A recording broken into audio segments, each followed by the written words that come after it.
Your efforts are compounding, your work is compounding, and if you slow down, if you stop, if you make every little shitty little thing mean something, then you fuck up the momentum that you could have down the line. You're listening to the From Imposter to Empowered podcast. I'm your host, Jill Perrick, a business and mindset coach who specializes in imposter syndrome. If you feel like you're not as smart, capable, or worthy as you actually are, and that someone is going to find you out, then you've come to the right place. I went from being a struggling government worker, working my coaching business on the side, but feeling unworthy and burnt out, to making multiple six figures helping women overcome imposter syndrome so they too can sign clients, make bank, and have the business or career of their dreams. I am nothing special. I have a stuttering disability, ADHD, and I struggle with anxiety and depression. So if I can learn how to feel good enough and overcome my inner imposter, then so can you. Let's dig in. Hello, my loves. Welcome back to the pod. I am your host, Jill Perrick, and I am so happy that you are here. Today's episode is so good. I can't wait to share it with you. But first, let me freaking tell you something very exciting. The Fraud Squad opens its doors next week. And this is my 16-week mastermind for coaches and online service providers who are between 0K to 5K months and want to up-level their messaging and their content, get massively visible, and normalize 5-figure months. This mastermind is perfect for you if you're ready to unfilter yourself online, perfect your messaging, and improve your content, feel safe and comfortable being massively visible online, and normalize becoming the woman who has 5-figure cash months through her offers. And before we open the doors next week, I am doing a free 3-day live stream event called Fraud to 5 Figures. This is to help you stop feeling like a fraud and learn how to bring in 5 figures in income every month through your offers. You can sign up for the live stream at the link in my show notes and sign up right now so you can come next week.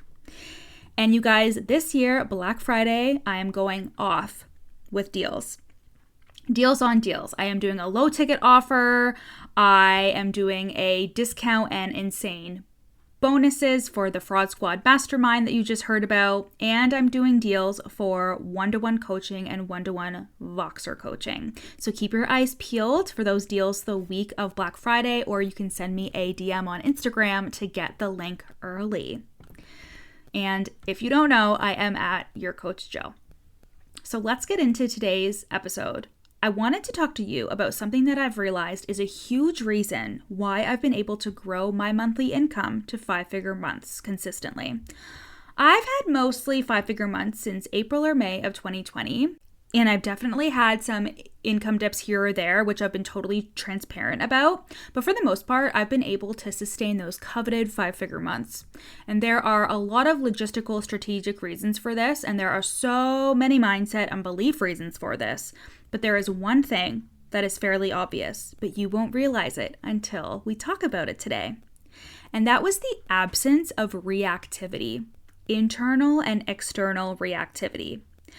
So, what does this mean? One of my mastermind clients booked a one-to-one session with me, and this session was so good. We covered so much ground. But one of the many things we covered was the timeline of her offers and her launches, and we decided that there would be a period where she would sell her one-to-one coaching.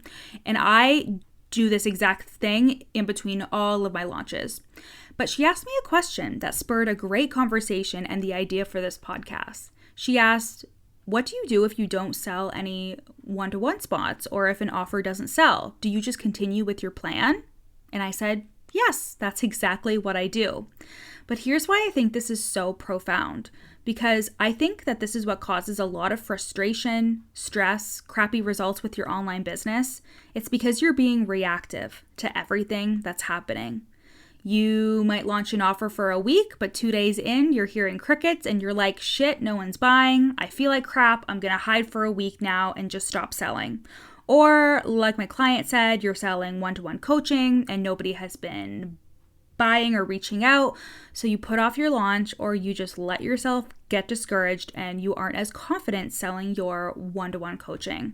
This little thing will fuck up so many people. Not continuing with the plan you made is being reactive to your circumstances. And this, like I said, is something I really credit to my success without always knowing how to describe it or articulate it. This feeling of no matter what happens, I'm going to stick with my plan, see myself in this business through, and be committed to it no matter what. Like in 2022, I had a launch in the summer where I didn't sign a single soul. And even though it was super shitty, I carried on and continued with my plans regardless of other offers and things that I had in the works. Did I feel my feelings? Yes. Did some confidence and belief things come up? Absolutely. But as a business owner, I also had to act like a business owner. And that meant not making it mean anything and just continuing on regardless. Like if I think about a person who has a shoe store, if they don't sell any shoes on Tuesday, they're not going to close up shop and just decide to not open the next day, right? They're going to open regardless.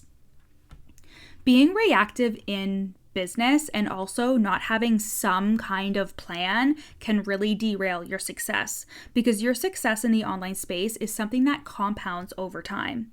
It is an accumulation of consistent efforts.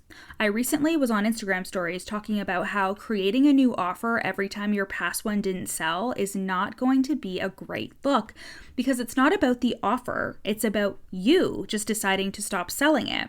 And creating something new and thinking that is going to spark someone's interest is just not it. You should be more focused on building a personal brand and your offers being an extension of that personal brand. And something that won't help you build a personal brand is you depriving yourself of offers that your audience begins to recognize as yours. I'm not saying that you can never launch anything new, but something that really helps is offer awareness, just like someone who's been around for longer has awareness around their brand. Sometimes offer awareness will sell the offer for you. There is no offer awareness if you're always creating something new. And when you do it, because you think that's going to help you sell something, that's just reactivity. Especially reactivity born out of stress and anxiety and needing money. I've completely been here, so this isn't coming from a snobby place whatsoever. It's coming from a place of knowing that when I needed money, I was reactive as fuck inside of my business. And when you're reactive, something you will easily do is lower your standards and go against what is best for you and your business in the long run. For example, I have signed clients that I felt in my gut probably weren't the best fit, and especially as a fucking generator, we need to go with our gut and how we feel, right? But because I felt reactive in my business, I prioritized making the money over the long-term effects. But you pay the price for being reactive in this way, even if it's not right away. And you end up not becoming the business owner you want to be and not making the money you want to make because of this. You create offers and do things that aren't in alignment. You lower your standards, and every failure, in quotations, because there's no such thing in the online space, but everything that feels like a failure is like the biggest fucking deal in the world to you. Hey guys, I hope you're loving today's episode. I am just taking a brief pause in today's episode to share with you a client testimonial. These testimonials are either from group coaching clients or clients who are in my one-to-one coaching program. And I can't wait for you to hear how I have changed their lives and their businesses for the better. Jumping in, I realized that I self-sabotaged way more than I thought I did, and I realized that I was worthy of anything and everything, and I learned to not make my failures and my emotions mean anything about who I am or how successful I can be and will be. So it was just an all-around amazing program, and Jill is so supportive, and she knows exactly what to say to help you overcome whatever you're dealing with. Thank you guys so much for listening. Now let's get back to the episode. So let's go back to my failed launch, okay? So at the time, it felt like a really big deal. But because I was non-reactive even then, I was able to zoom out and see this flopped launch was just a tiny blip on my career as a whole.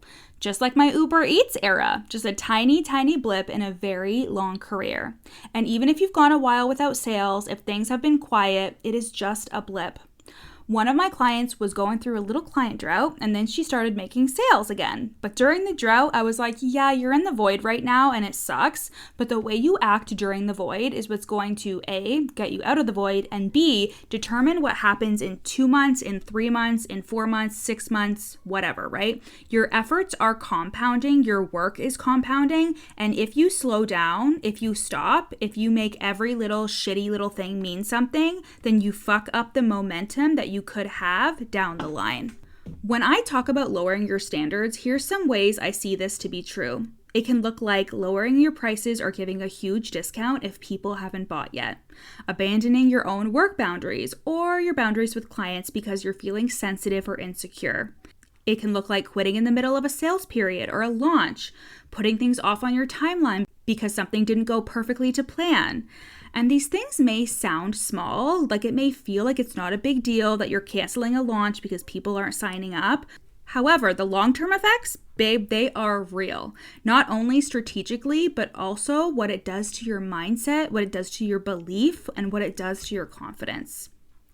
Releasing the urge to be reactive emotionally and with my business has absolutely catapulted me into 5-figure months so consistently because there's a maturity to not being so reactive, and you're spending a lot of time embodying the person who expects to have the results that you're planning for, even if you don't always get them. I've been doing this since the day I launched my very first group coaching program. In January 2019, I launched a group coaching program for $25. And obviously that was a total shit show, but months later, I launched a group program for $1,300 and I had a 5K launch. I was ecstatic. And since then, I've had many launches, some super successful, some have just been okay, and some have flopped. But the thing is, it doesn't have to mean anything. I'm going to continue anyways. I'm going to get coached, analyze the data, see what worked and what didn't. But most importantly, I'm going to keep doing my thing. Because my success is inevitable. Me being a millionaire is inevitable. Me changing thousands of women's lives is inevitable. And there has to be some leadership here. I have to act as if I would if I was running $1 million business, and that bitch would make a plan that aligns with what she desires to do. Execute the plan and keep trucking regardless of the results. Especially because I know that we can always make a plan and plan for income to come through a certain avenue, but especially when you own a business, it can come through in many other ways. Like during my content course launch, I had like 4 inquiries for one-to-one coaching that week. And this is the beauty of running your own business. You can have a plan, but don't be so rigid with the plan that it needs to go exactly as planned. Leave room for magic and other possibilities. But most of all, keep on fucking trucking. Decide who you are, decide what you stand for, decide what your standards are and what you are willing to do and what not to do. And then stick with that and see yourself, your offers, and your business through. Your efforts will compound over time and you will find yourself at 5-figure months before you know it. And if you want to know exactly how you can go from feeling like a fraud as a coach or an online service provider to bringing home 5 figures every month, you need to get your butt in the Fraud to 5 Figures free live stream that's happening next week. It's a free 3-day live stream event, and it's leading into my launch for the Fraud Squad, which is my 16-week mastermind for coaches and OSPs between 0K and 5K months who want to normalize bringing in 5 figures cash a month. We open the doors on Thursday, November 16th, which is the last day of the 3-day live stream event. So go sign up for the live stream event at the link in my show notes so you don't miss out on that. And then for my Black Friday deals, including the deal for the Fraud Squad, keep your eyes peeled the week of Black Friday, or you can send me a DM at your coach Jill to get the link early. I love you guys, and I'll see you next week.